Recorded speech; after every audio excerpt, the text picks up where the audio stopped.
Kingsley Obog, host of Disability Chronicles, and thanks again for joining me for another exciting show. This week marks an interesting period in the disability movement. It is actually the 30-year anniversary of the Americans with Disabilities Act. So it's actually been 30 years. So it's amazing that we've come this far with this piece of legislation. So to commemorate this special moment in history, I'm going to be talking about the ADA and how things have changed, 30 years later. And to help me do that, I'm going to have a special guest on my show today. His name is Val Vera, and he's an advocate himself in the disability movement, real popular one. So I'm going to have him, we're going to talk about it and basically just see how far we've come, where we're going, what improvements need to be made, and how we can make it better. So without further ado, I'm going to introduce my guest here, Val Vera. Go ahead and say hello, Val. How you doing? How are you doing, everybody? Thanks for having me on the show.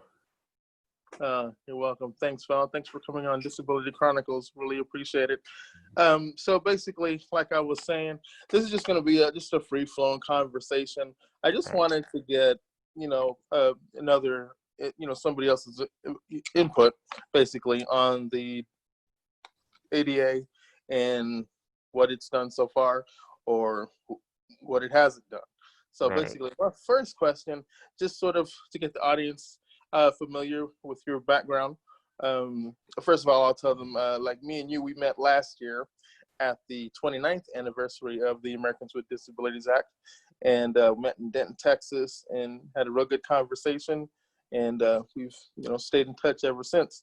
So now, marking the 30 year, big 3-0, I definitely wanted to commemorate that and just see, where we're possibly going within what needs to be fixed. So my first question, just to get everybody familiar with you, could you tell my audience a little bit about what made you get into the disability space and what kind of things you're currently working on?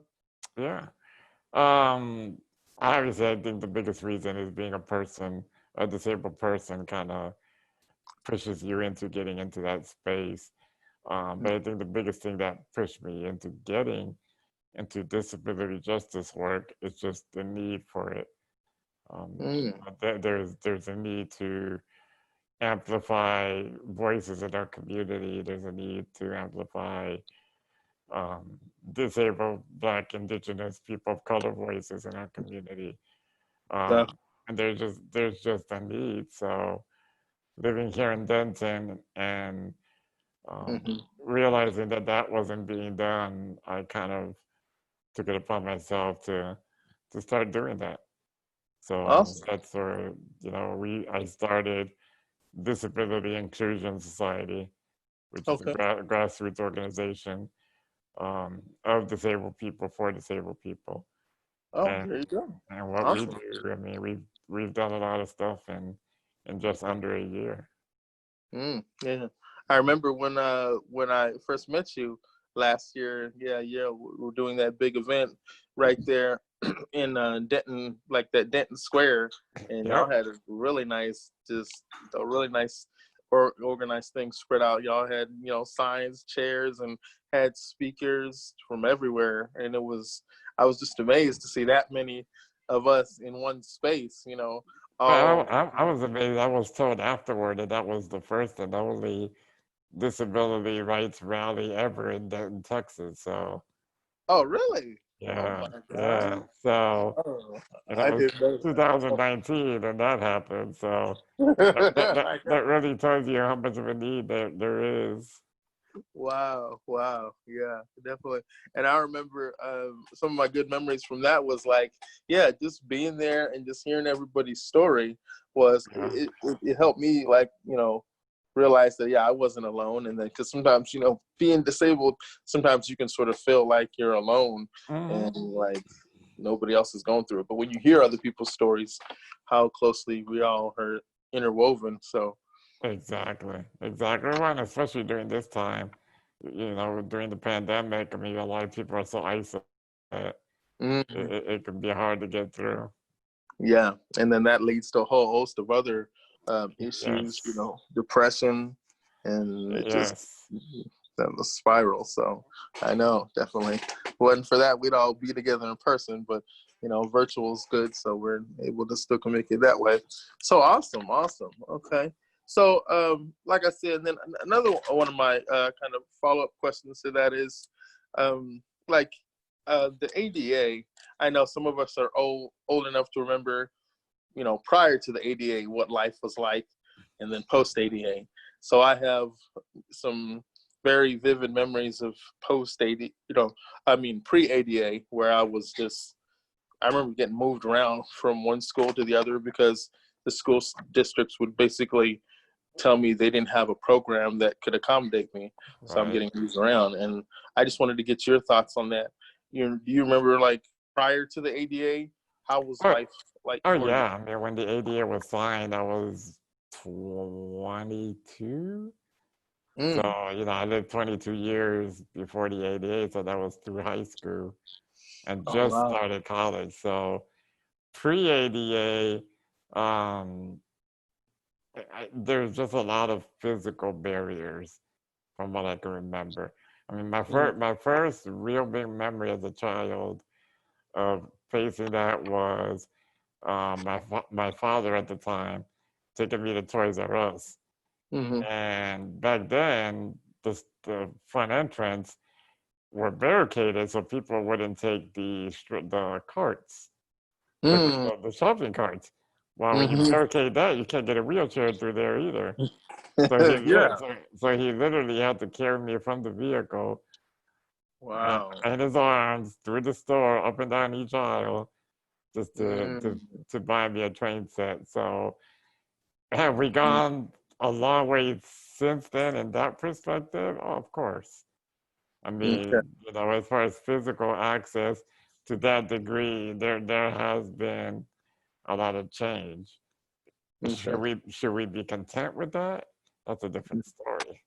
Right, right. So That's a physical different, access to buildings, you're saying, is basically gotten better. oh yeah, yeah. And I would. It's hard for me to imagine how it couldn't get better. I mean, we're in 2020, Yeah. but yeah, there's still businesses that are not accessible. There's Right. physical barriers that still exist. So, Right. And see, you that know, brings, yeah, exactly. And that brings me to something too, because I had a situation with that at my prior job where I don't know if you heard where they said certain buildings prior to like 1970 something, I believe, they didn't have to be have like ramps and all that and door openers and all that. If they were built at a certain time, they could be grandfathered in. So basically there was a loophole, which is what I'm finding in the ADA when it comes to building access.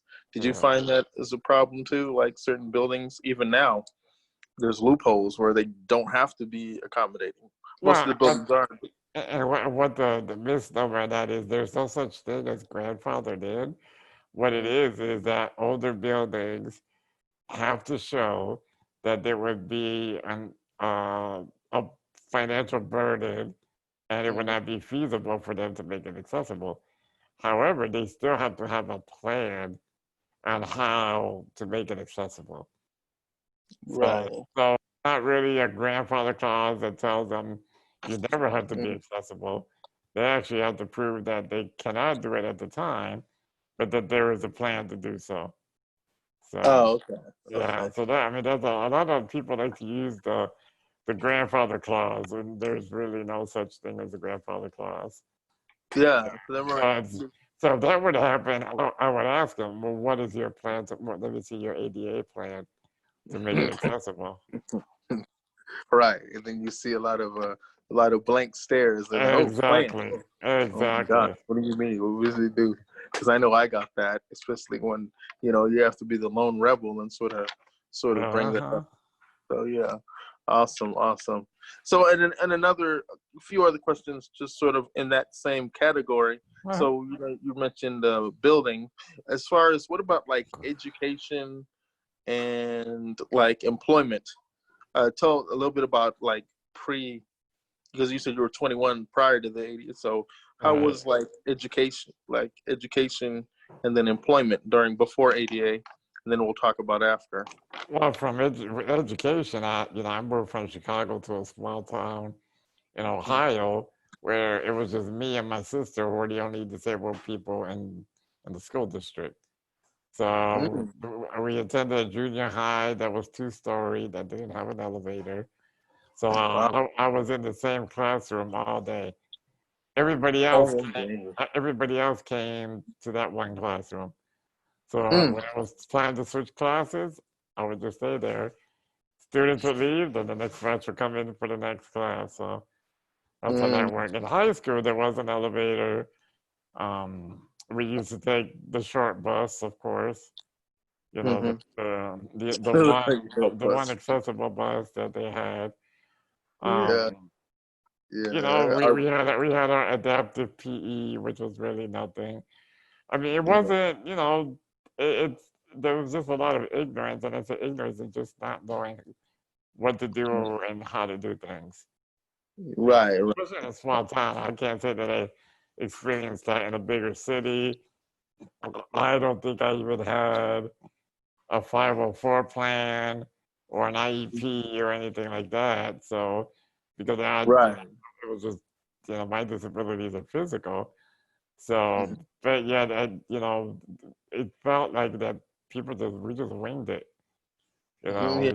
You just figured it out. So, Figured out as it goes. yeah, I mean, but during that time, I mean, you're talking about segregation in schools. You're talking about the quote unquote special schools.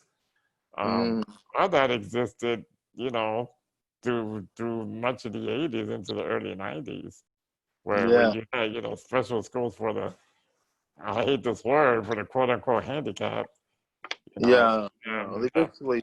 that existed. So, when it comes to that, and employment, employment, I'm sure was just as bad. I mean, the only jobs I had before the ADA were through some summer program at a nature preserve.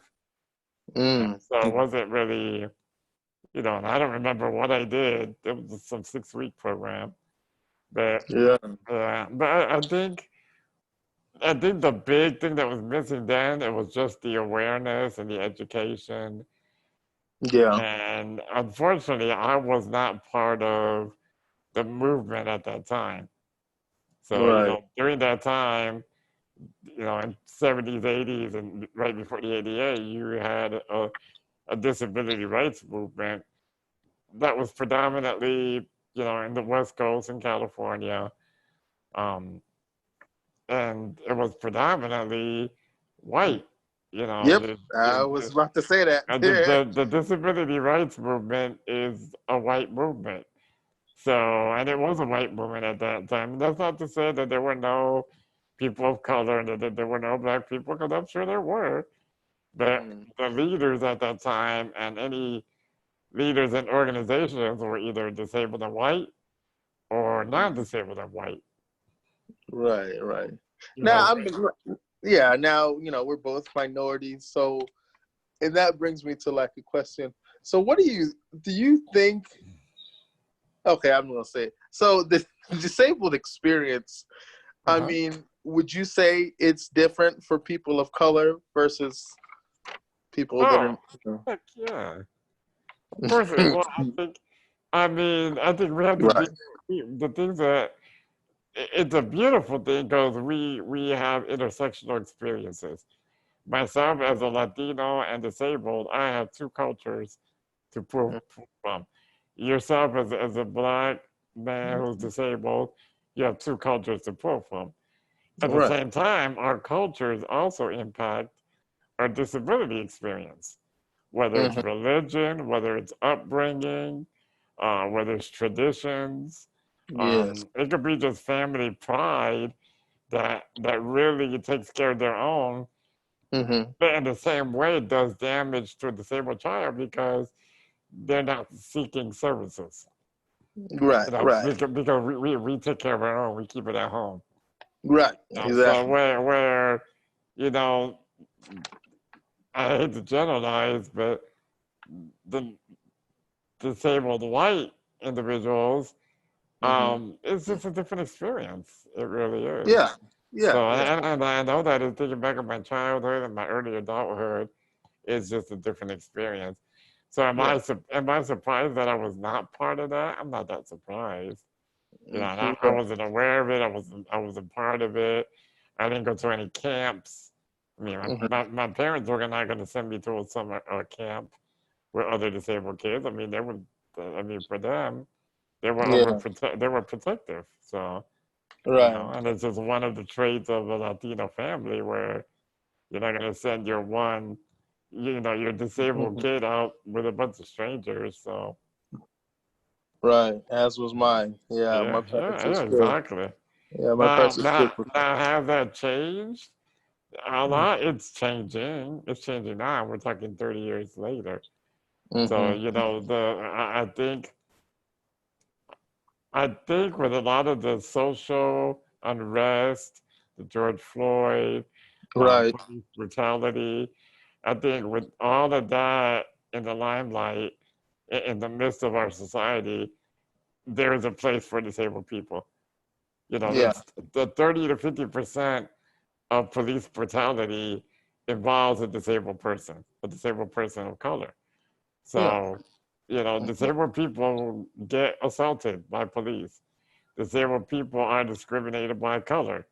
You And know, that's not talked about. I don't see that a lot on the news, Steve. exactly. It's not talked about. So, but it has to be our community to push that narrative, to push those facts, to share the experiences, to lift the voices. Because if we don't, nobody else is going to. You know, Yeah. and it's the same. It's the same thing for almost every other culture.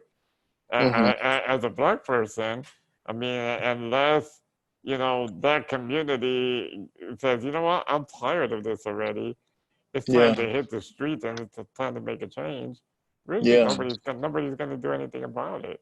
Right. Like we saw Yeah, with the George Floyd situation, the massive protest everywhere. You know. exactly, Yeah. Which. exactly. Yeah, and of course now, I mean, there's the argument, well, why are people doing it now to be fashionable? Are they culture vultures? Or Hmm. are they genuine allies? I mean, nobody knows because Yeah. you have people like that. You have people that just want to be part of something. But Right. the majority, I'm gonna guess, are genuine allies. You Yeah. know, but Yeah. it started by the community that's oppressed. Right. And what I saw with the protest too was it was very multicultural, Right, with the protest of George Floyd. And I was like, right. see, that that speak that makes it strong. That really Yes, brings a really loud voice to it when you see people across right. different backgrounds all protesting. Yeah, There was a lot of just from everywhere, and that was good to see. right. And then that's why I'm always like, we need more of that in the disabled community. Exactly. And Yeah. that would be my question to you and everybody listening. If the disability community came together for an uprising, who would be there? I wonder. Who I, would be there? Even within our own community, we're so fragmented. You know, yeah. we have people with physical disabilities. Then you have the non-visible disabilities. Then you Hmm. have deaf people who don't often consider themselves disabled. Yep. Then you have those in institutions. Then you have the intellectual and developmental disabilities. Then you have parents of those that get involved. So we are so diverse in disability identity that it almost separates us. Hmm. You kind of Hmm. wonder that how would we ever come together to Yeah. do what's being done, for Black Yeah. America? Yeah. I wonder about that. That's a good question. I wonder what would bring us together. Because, Yeah, yeah, I know for me, like, I like to work. I like to work. I like to be independent, make money. Now there are also a segment in the disabled community that are like, no, I should have the right not to work, because they don't want to lose their Medicaid, Medicare, right. things of that nature. And to me, I'm like, makes no sense. Like, why would you want to stay on Medicaid, Medicare when if you're working, you could get group insurance, which is better than Medicaid, Medicare.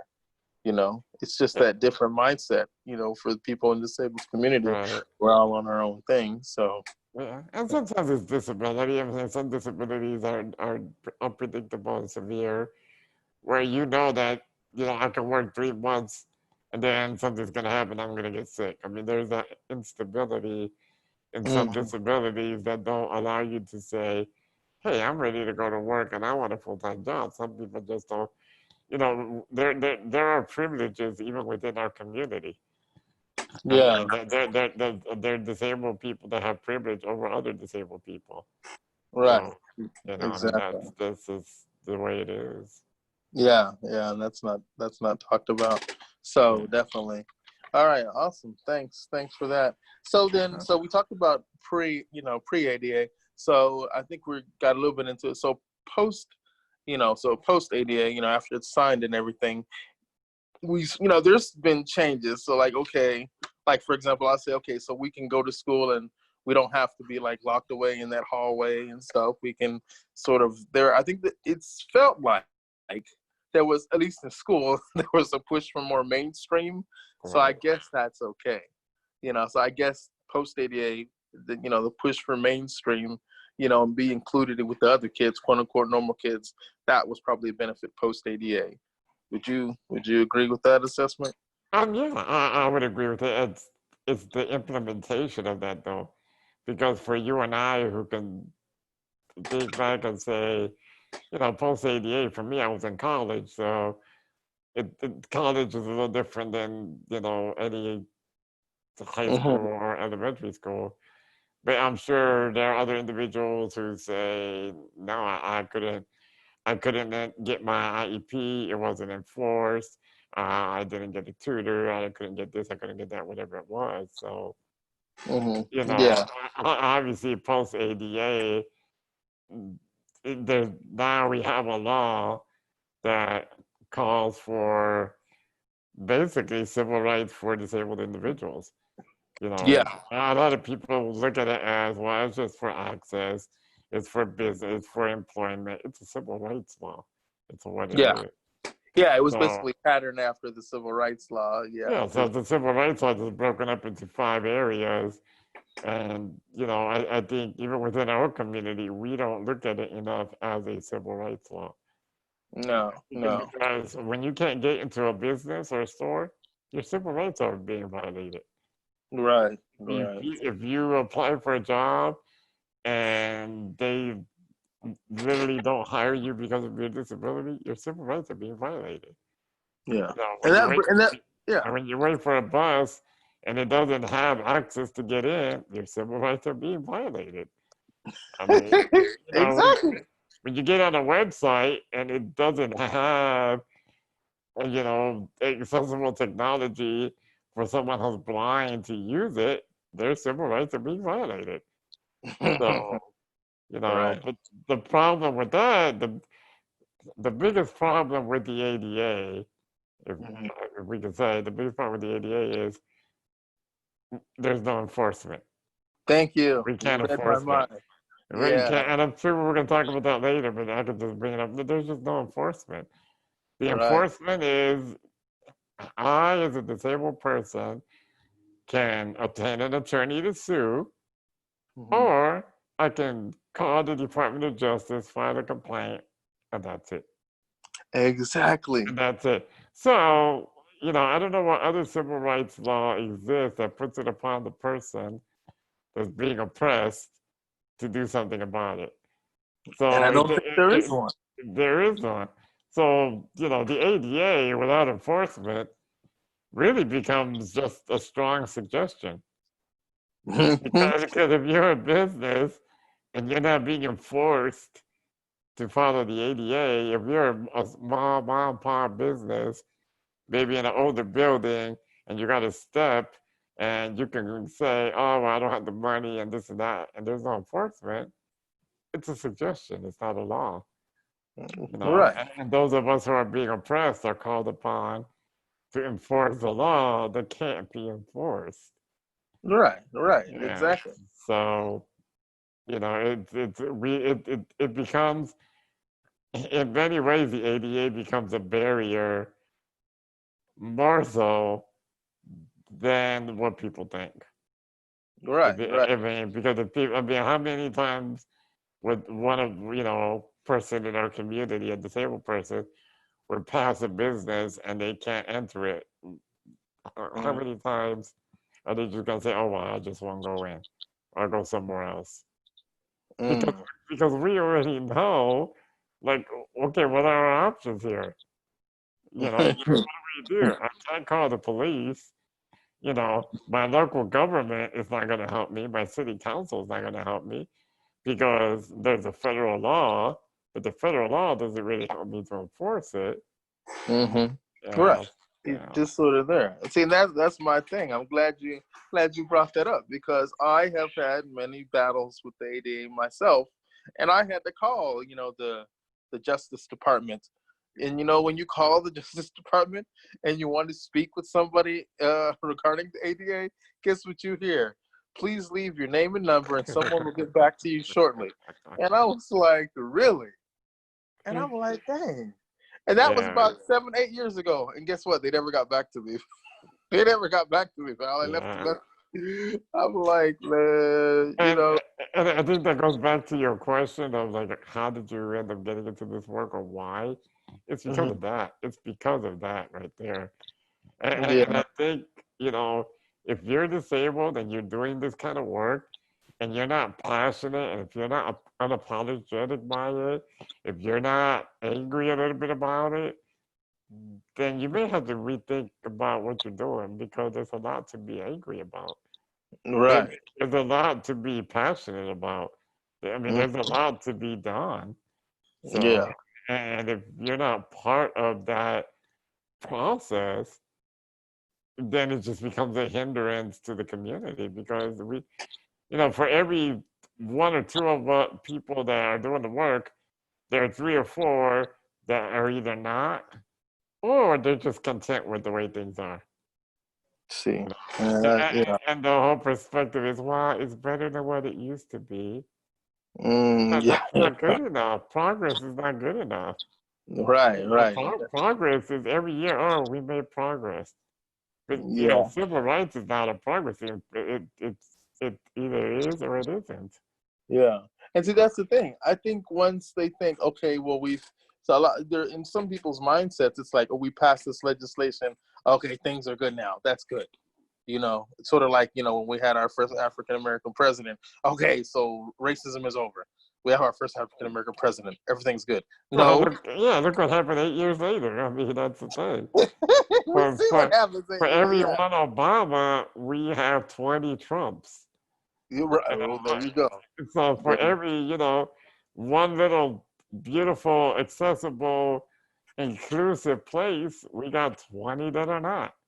Mm-hmm. So so to be content with it, I don't want people to think, oh, he's just bitter. It's not about being bitter.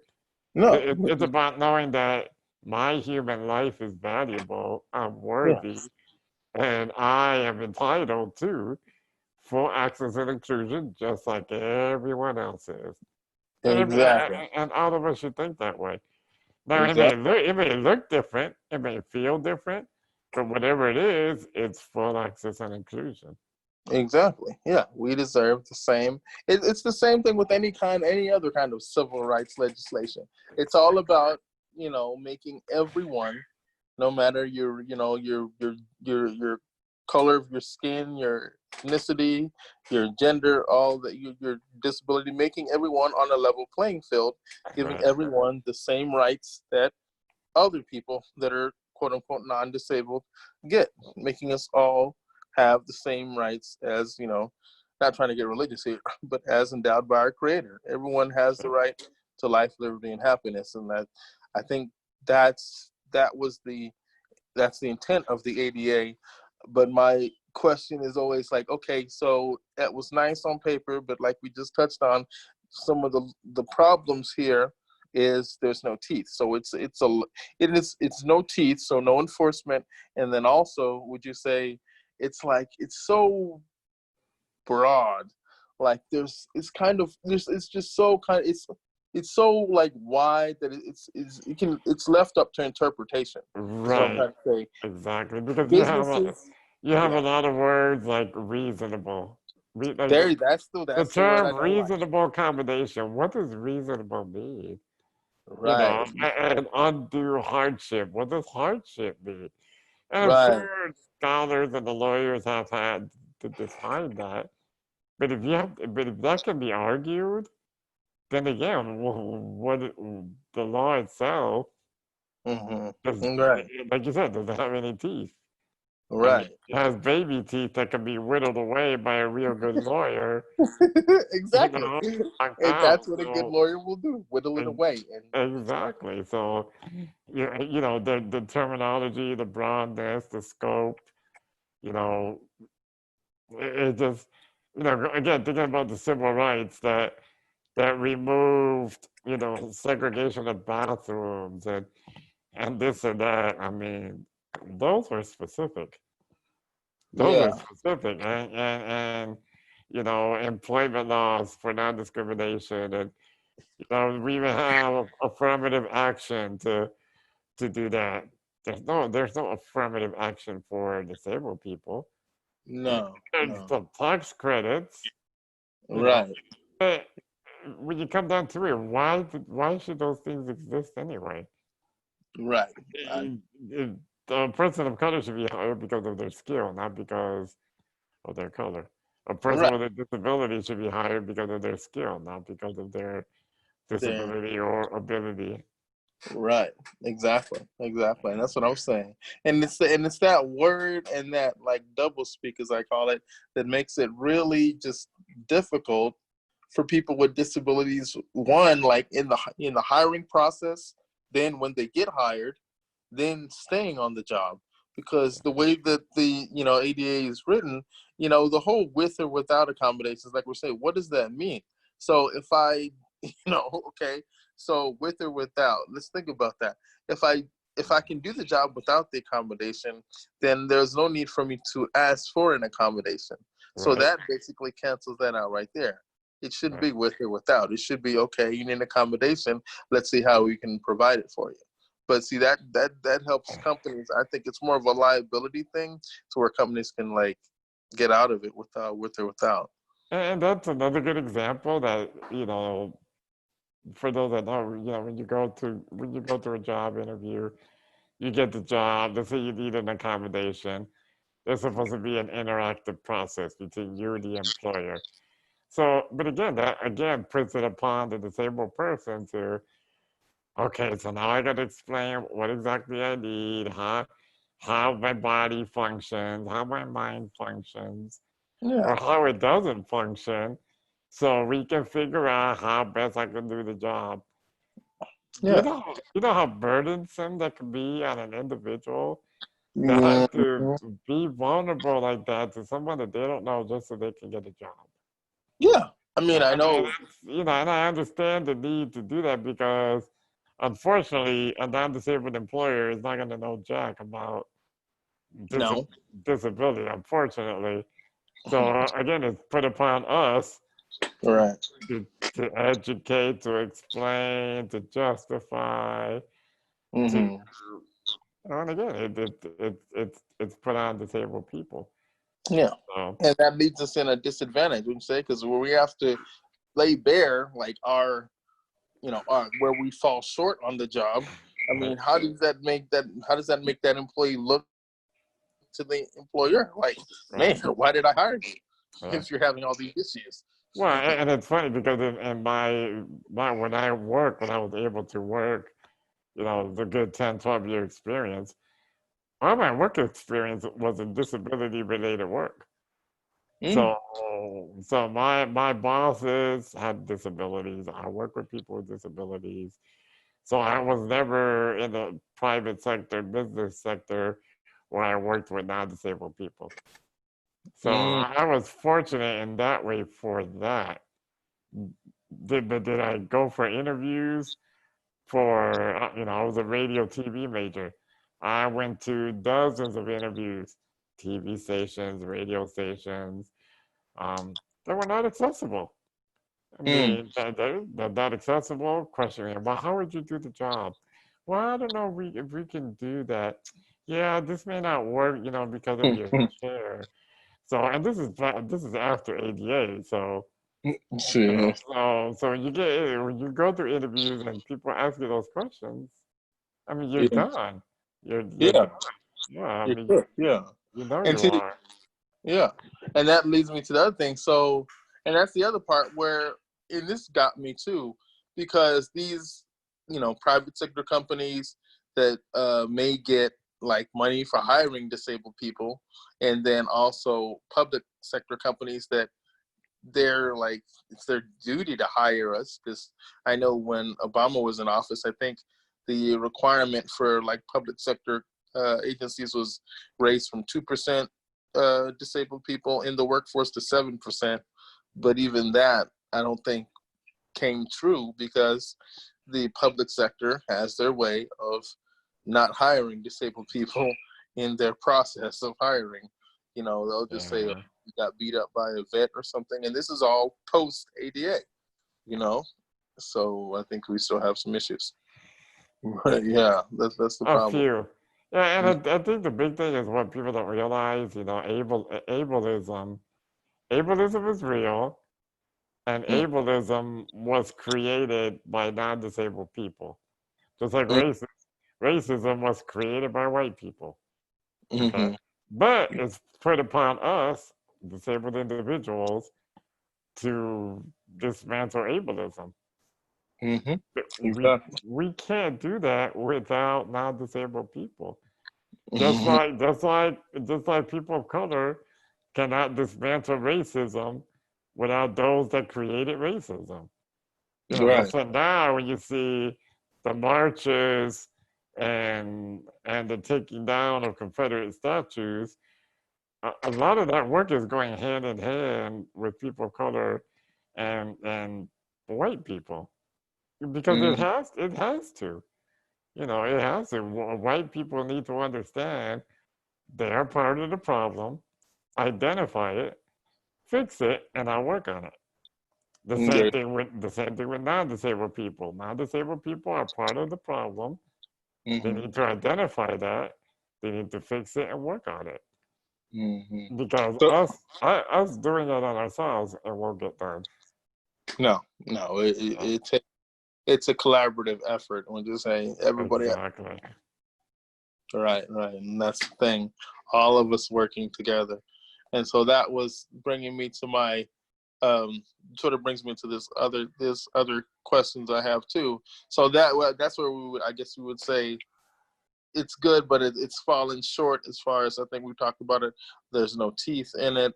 There's it's still there's areas where on like job when you're going on the job like hiring process it's always a question of okay if I mention my disability will that disqualify you during the hiring process.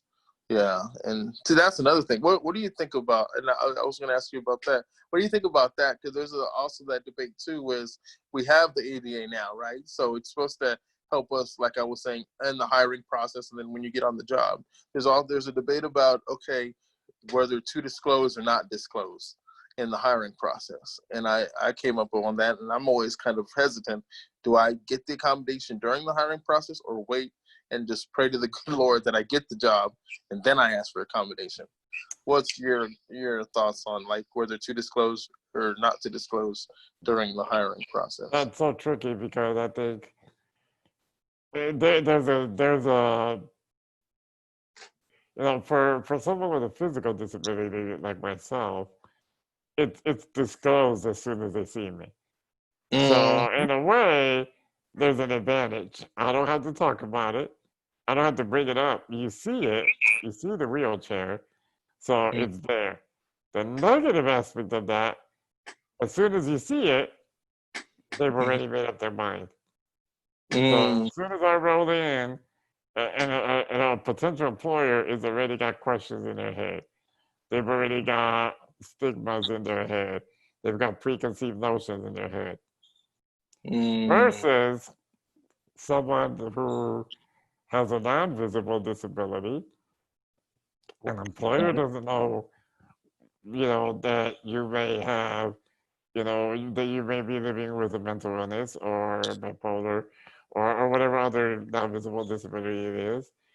But at the same time, you being interviewed, you know that you may need an accommodation of some sort. So when do you bring it up, and how do you bring it up? That's hard.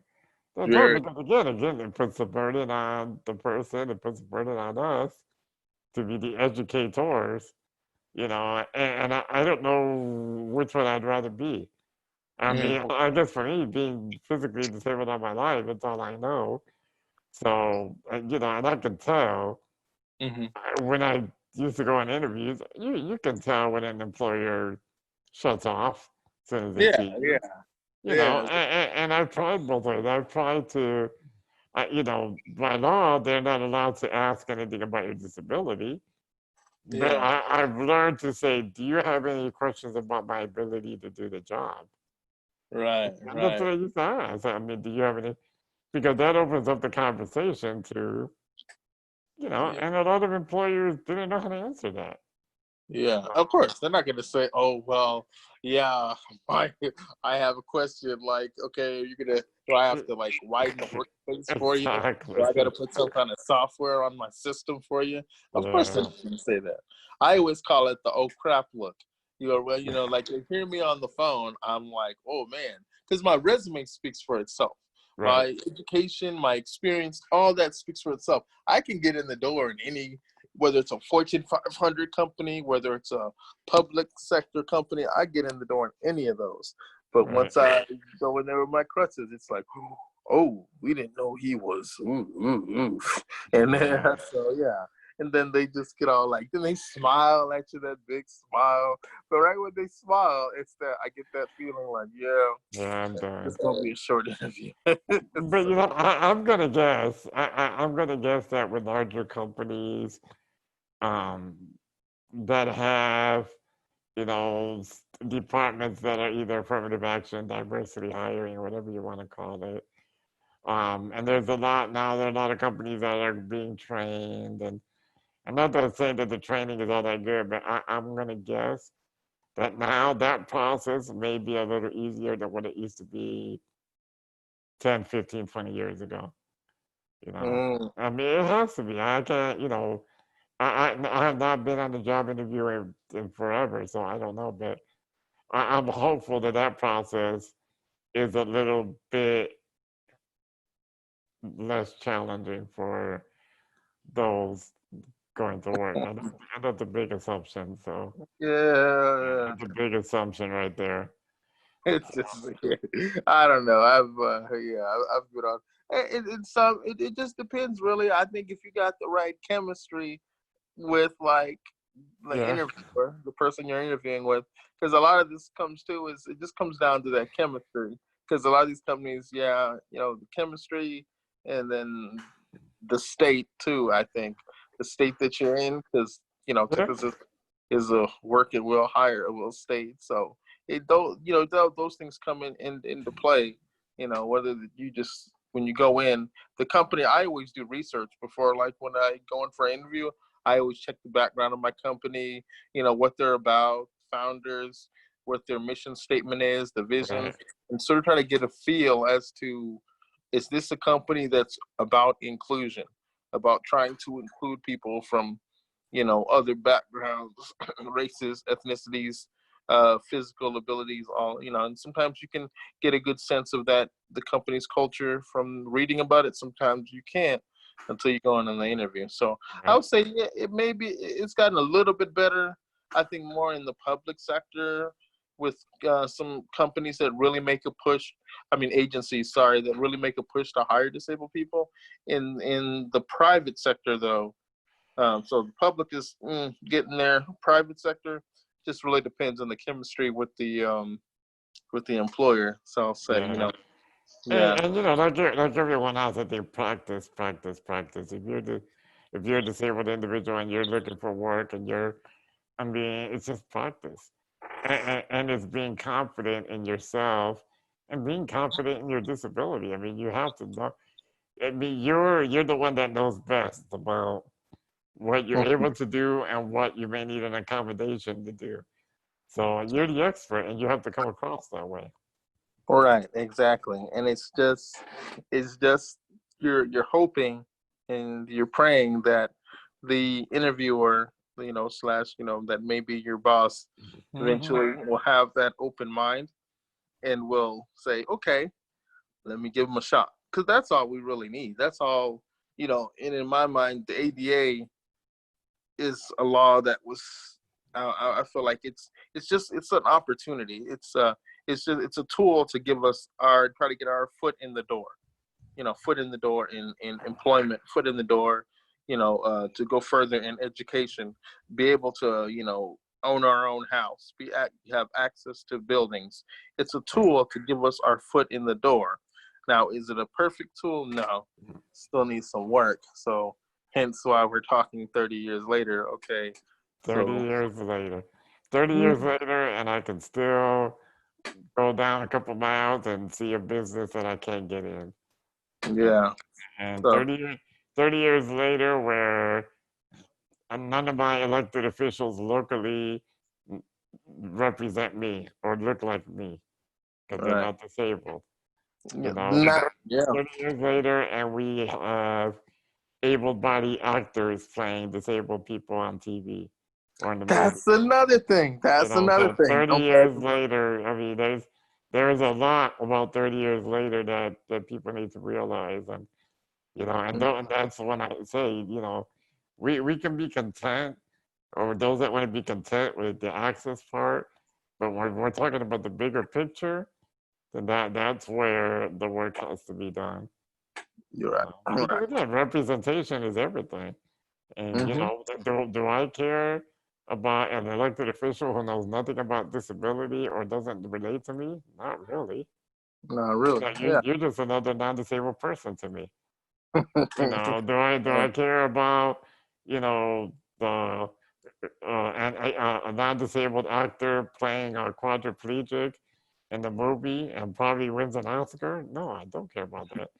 Because No. there are disabled actors in Hollywood. There are disabled actors in this country that can Right. play roles. But Right. I mean, until a fully accessible and inclusive society, that's what it looks like. It looks like disabled representatives, disabled elected officials, disabled business people, mm-hmm. disabled actors, disabled entertainers. I Do you mean, think we'll get there? Or do you think we'll get there eventually? I don't know. You know It what? took a while. I think I don't know, but I think what I do know is that there's a lot more of us out there now than there was 10 years ago. Now, is that Yeah. going to change 10 years from now? I hope so. But I Yeah. know this is going to take, you know, us, in a collective effort to push that, to push those narratives, to amplify the voices, Mm-hmm. to create platforms. And I always tell individuals this, what our goal is to get that seat at the table. Right. We want that seat at the table. So whatever you got to do to get a seat at the table, you got to do that. Because if we're not at the seat at the table, we're just on the menu.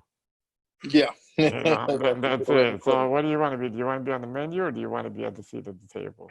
I want to be at the seat at the table. Exactly. So Yeah. that's the goal, and I hope that after 30 years, people start thinking that way. That to say, well, whatever arena they're at, whether it's school, whether it's work, even post-work retirement in your community as a volunteer, are you at the seat at the table?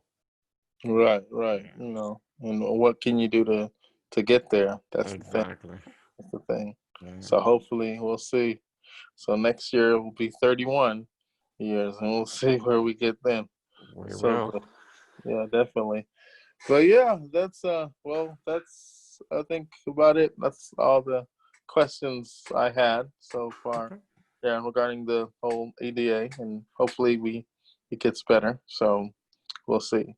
But I definitely wanted to thank you.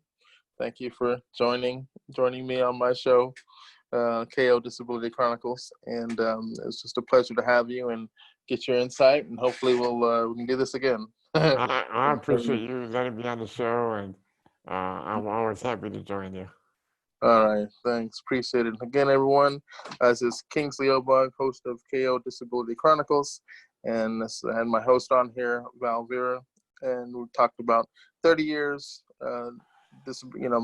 the Americans with Disabilities Act, and we'll see how it is 31 years. Again, thanks, Val, for joining me on my show, and to the audience, this will, of course, be on all my platforms, YouTube, Instagram, Twitter, and Facebook, and I'll probably get a SoundCloud here shortly. But again, thanks everyone. God bless, and thank you, Val, so much for joining me. And take care. And we'll see. We'll get that seat at that table. Yes, we'll sir. see how it goes. All right. Take care, brother. You too, brother. Thanks.